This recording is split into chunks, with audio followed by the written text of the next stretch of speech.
1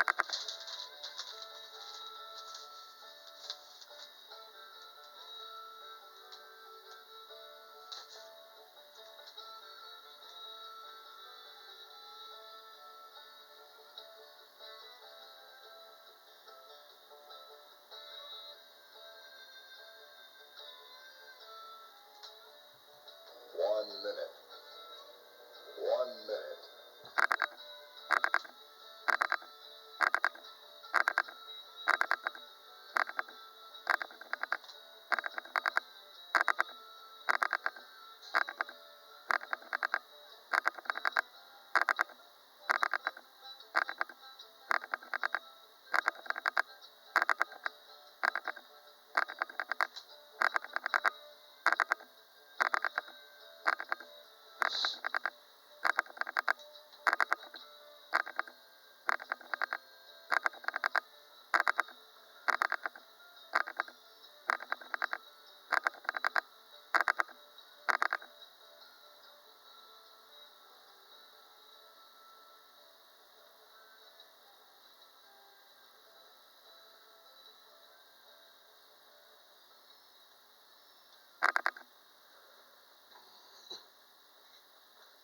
Welcome back, everybody. Again, this is Texas Front Porch. This is, Alonzo taking over tonight. yeah. I had to take the hat off. Hats give me headaches. I get rid of that. Yes. So tonight I'm Little Tex and my co-host over there, that is Miss Swift over there. Tonight. Miss Swift. And we have Paul Dale Robles with us tonight, and we're discussing, I guess, everything. And I love everything. You know, I just do. I mean, just to cover so many subjects in the time we have, we love picking your brain. Honestly, it's been a real joy so far. And I'm like, man, and I'm like keep scooting my chair up, like I'm trying to get closer to you, like I can't hear you or something. Yep, absolutely. Let's talk Area 51. All right. Yes. Okay, again, I went to one of our HPI, Halo Paranormal Investigation meetings, and people go, I would love to investigate Area 51. And then here I am, this newbie, going, well, hell, let's just drive over there, why not, So, I mean, it's not that far. So that's what we did. And so I had 4 investigators with me that I could fit in the car, and we drove to Area 51. We were supposed to meet this other group, this ufology group, and they never showed up. But they wanted, they had abilities to test soil, so they wanted me to collect some of the soil samples. I said, okay, yeah, sure, when I get over there. So we got over there, and no, we did not go inside Area 51, but we went outside the gate. When we arrived, we stopped at the Alien Inn, and the people there, the owners, are so nice, and they said, you know what, you can go ahead and set up your tents right in our parking lot, which we did. Wow. Yeah, so we did that. We had everything there, and I told them I'm a journalist, which, I'm a paranormal investigator journalist / journalist. And I said I was writing a story, so I said I want to probably interview some of the patrons of your establishment. And they said, yeah, that's fine. And they actually, too, that evening, they took us to this abandoned village near Area 51. Why it was abandoned? It seems like nobody knew why it was actually abandoned. And they said there's a lot of ghosts here. So we actually did a ghost hunt there. And we got some EVPs at some of the abandoned houses. And it was something like, I would say about 25 houses, all abandoned in this little village near Area 51. And no one ever really talks about that, which I find is strange. We interviewed this one lady, and she says that there's a lot of sonic booms. Well, naturally, if they're testing, you know, the super secret type aircraft, you're going to get sonic booms. And she says some of the sonic booms are just a little bit unusual, because she says that when the sonic booms happen, the ground shakes. So that was kind of unusual. And she said she had one incident in which she saw some type of craft, and it had these wings, but almost looked like it was disc-shaped, and it came down to eye level to her, and wasn't making any sound, and the pilot inside looked human, and he smiled and waved at her, and then zipped off into the sky. So she said, yeah, so she says she saw that. Then we interviewed this gentleman who said he actually worked at Area 51. And he said that Bob Lazar, he would see him on the bus going to Area 51. He said he would go to where the aircraft was being worked on, and Bob Lazar took another bus with blacked out windows to the S4 location where they were doing reverse engineering of UFOs. And he said Bob Lazar definitely worked at Area 51. And in the end, they even have pictures of Bob Lazar on their walls. And as we got to the gate of Area 51, they definitely have security cameras there. They have listening devices and everything else. So as we got to the gate, and if you go past that gate, you're in trouble. You're going to get arrested. They can even shoot you. I mean, that's what the sign says, that they can shoot you on sight. So I was looking at my binoculars up on the hillside, and I saw a guy in camis looking at me with his binoculars. So I just kept on looking at him. He kept on looking at me. Then all of a sudden he slowly takes his sniper rifle from his shoulder and starts pointing at me. And I'm looking at, I go, holy, I said, I think we need to leave.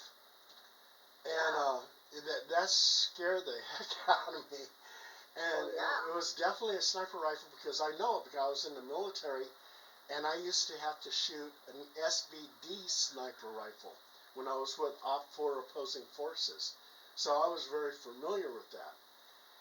As we're going down the road back to the alien, two of the investigators claim that on the hillside they saw a UFO ducking down into the hills and back up and shooting across. I didn't see it. Okay, so I mentioned it in my article that these two investigators claim they saw it. I didn't see it. And then we did an all-night look up in the sky type investigation, and three of my investigators saw starlight type UFOs zipping around erratically and taking off in different directions. So again, I didn't see it. In fact, I was inside the alien and I didn't see it, but they claim they saw it. So here I had some investigators, and we actually reported it to MUFON, and they put it in their report that these investigators saw UFOs. As for the soil, we took some soil from the gate area. We sent it to that UFO group, and they said that the soil was eradicated. And I guess you would eradicate soil if you're trying to plant some kind of vegetables or something like that. So, I don't know. But what's kind of unusual about the soil, that there was these tiny little wires throughout the soil. And I don't understand what those wires were. The UFO group that I sent the soil to, they tested the soil and everything else, and they didn't have any understanding what those wires were. So that was kind of unusual. Wow. So that was basically my Area That 51 is investigation. Yeah, that's crazy. Yeah. How long were you there at Area 51? We stayed there 3 days. 3 days. Yeah. And I'm assuming nobody got sick from being there or anything No, like that? no. And it was a good investigation because we actually did the ghost investigation at the abandoned village. We got to interview a couple people, and my investigators claim that they saw UFOs. So. Wow. Penny Van has a question. She says, to magnetize the ground, what metal were the wires made of? There was a copper and iron.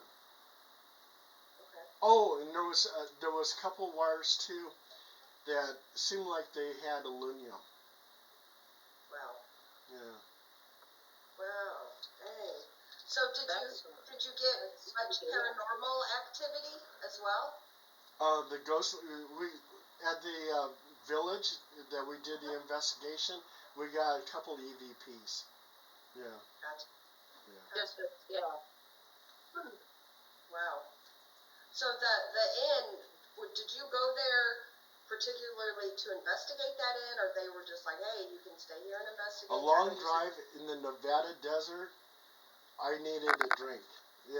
Not a beer or anything like that. I needed water or soda or something. Oh, and I want to say hi to Danielle. I just saw her pop up a little while ago. Yeah, she's in chat. But she's been here the whole show watching. oh yeah. And the people of the alien, they were very nice people, and they said that people that live in that area, see UFOs all the time. They said is something that's very natural for them. Wow, that is crazy. Wow. Let's move and let's talk about ghosts. Oh, living. Oh, you want the living ghost? Yes, the living ghost.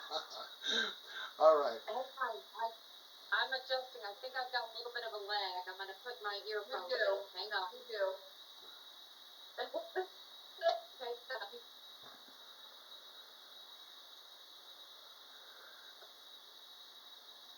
Okay, just keep talking amongst yourselves. I'm working. Okay. I love I just want to say I love the comments down there. There are some very interesting comments where one gentleman was talking about infusing the ground with wires and stuff like that. So yeah, that makes sense. We have the best people in chat. We really do. We really do. Yes. Brandy, that's a nice better. Yeah. Okay. So. Yeah, I'm hooked up now. I'm good. Okay. All right, you're not lagging, you're not cutting out or nothing. That's good. So let's talk about there's storms in the Gotcha. Living ghosts. Okay. We're going to go back to 1974 in Chicago, Illinois. This couple, they moved into a home, and around about 2 o'clock, 3 o'clock in the morning, they would see a man manifest and walk over to the couch, and then a woman would manifest, and then he would start striking her, and he kept on hitting her. And then they would both dissipate, they would both vanish. They saw this about 3-4 nights, and one day they were invited to a block party. And the host of the block party goes, yeah, we do this every year. We have so much fun. Here's some photo albums of our past events of this block party. And as the woman was looking through the photo album, she came upon the man and the woman ghost. And she goes, oh my God, this picture here. These are the ghosts in my house. Wow. And the guy goes, what are you talking about? He goes, yeah, they lived in your house. They had domestic disputes. The police were there all the time. they got a divorce. She lives 5 blocks down the road, and he lives out of state, and they're both very much alive. Wow. But so what happened was the negative energy that was produced in those violent moments was blasted up into the atmosphere and replays itself over and over and over again. Wow. And that's living ghosts. And we've actually done some cases of living ghosts. We did a investigation at Evangeline's, which is a costume shop. But back in the 70s, it was a nightclub called D.O. Mills. And on the 3rd floor was the discotheque. Well, it's kind of funny because around about 3 or 4 o'clock in the morning, sometimes the workers who are preparing for the next day, and they're getting all the costumes together and everything else, they will hear on the 3rd floor the sound of shuffling feet. Sometimes they hear disco music, and they hear people laughing and just having a really good time. And they're the only ones in Evangeline's shop. There is nobody on the 3rd floor. Again, a case of living ghosts. And this time, they place so much positive energy into the atmosphere, and it replays itself over and over and over again. Wow. Yeah. That's crazy. You know, Did you? Go ahead, Brandy. Go ahead. I was just going to ask if you noticed that any of the locations that they had, because we've noticed a lot of with water running, like springs and things like that, or limestone, or anything near the property. Was there anything like that in any instance here? In some of my investigations in Europe, some of the stones that were used to build the castle have are able to record sounds and voices, because there's a type of mineral in there that they use actually in recording devices. So sometimes those stones have the ability to replay voices and stuff of people that walk past those stones. As for Evangeline's, there's nothing that I saw that could actually record voices and stuff. Yeah. Wow. Yeah, that's interesting. That's quite interesting. Yeah. Brandy and I are friends with the Kling brothers, Brad and Barry Kling. Oh yeah. One of them is on my Facebook, and I think it was Brad Kling that actually wrote a comment into one of my articles. So I used his comment to place into the story. Very cool. Yeah. Well, they do a lot of they want to know answers of why this happens or why that happens, and they did a big ordeal, didn't they, Brandy, on like residual and putting the energy and things like that. So yeah, it totally makes sense to Brandy and I what you're saying. Yeah, because they're focusing on Gettysburg.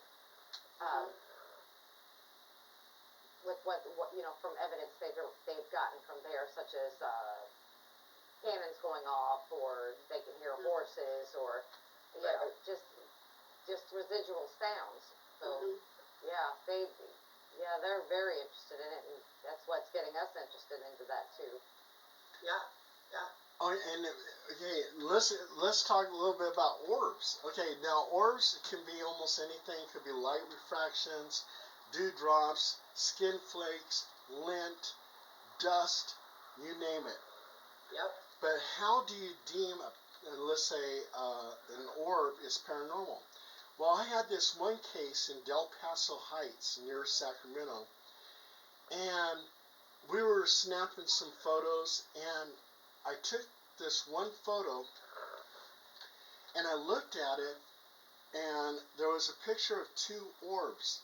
And if you enhance the orbs, they look like dog faces.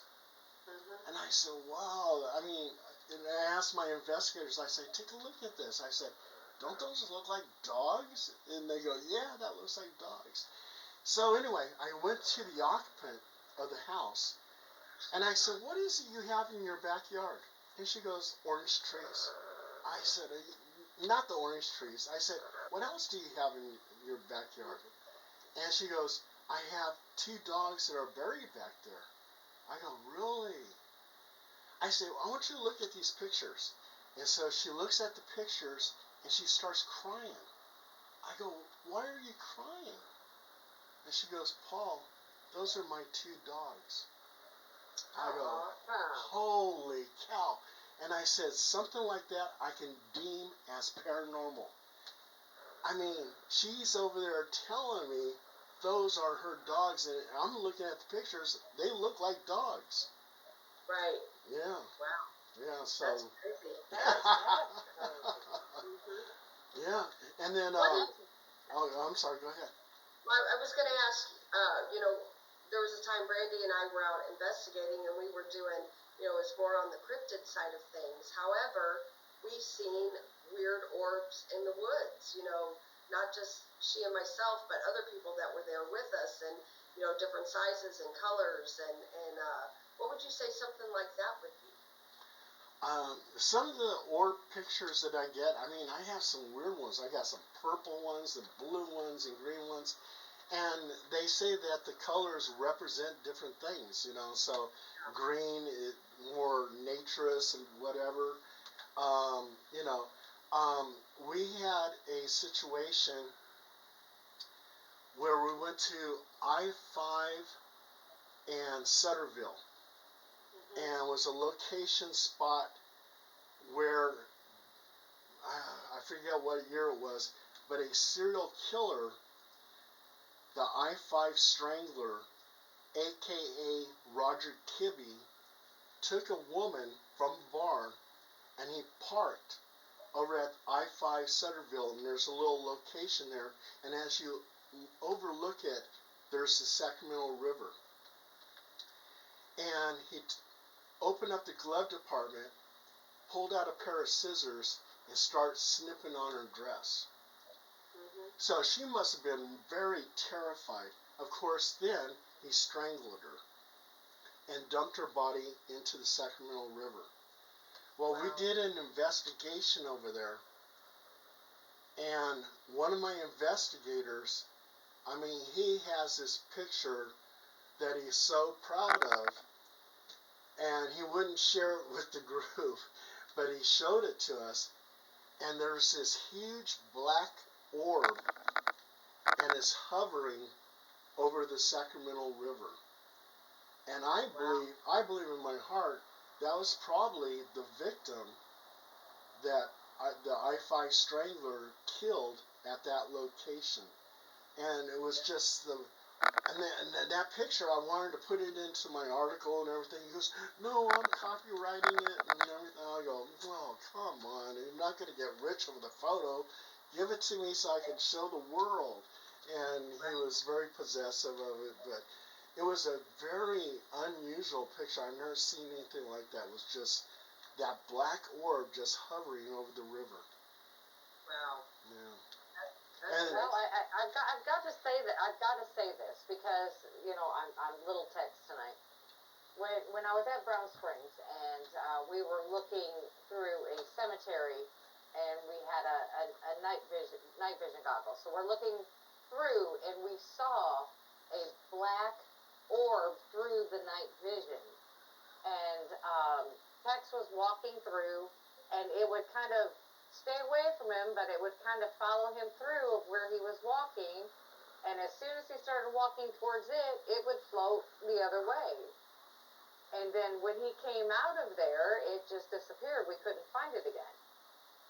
So that was kind of weird. It just kind of floated around and followed him, but it wouldn't let him get close enough to, to be near it, and he couldn't see it, but we could. Wow. So that was kind of strange too. So, and it showed definitely black. Yes. Wow.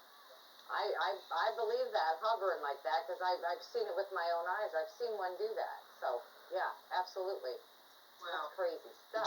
Do you guys in your group, do you have psychic mediums and stuff? So, kind of. Kind of?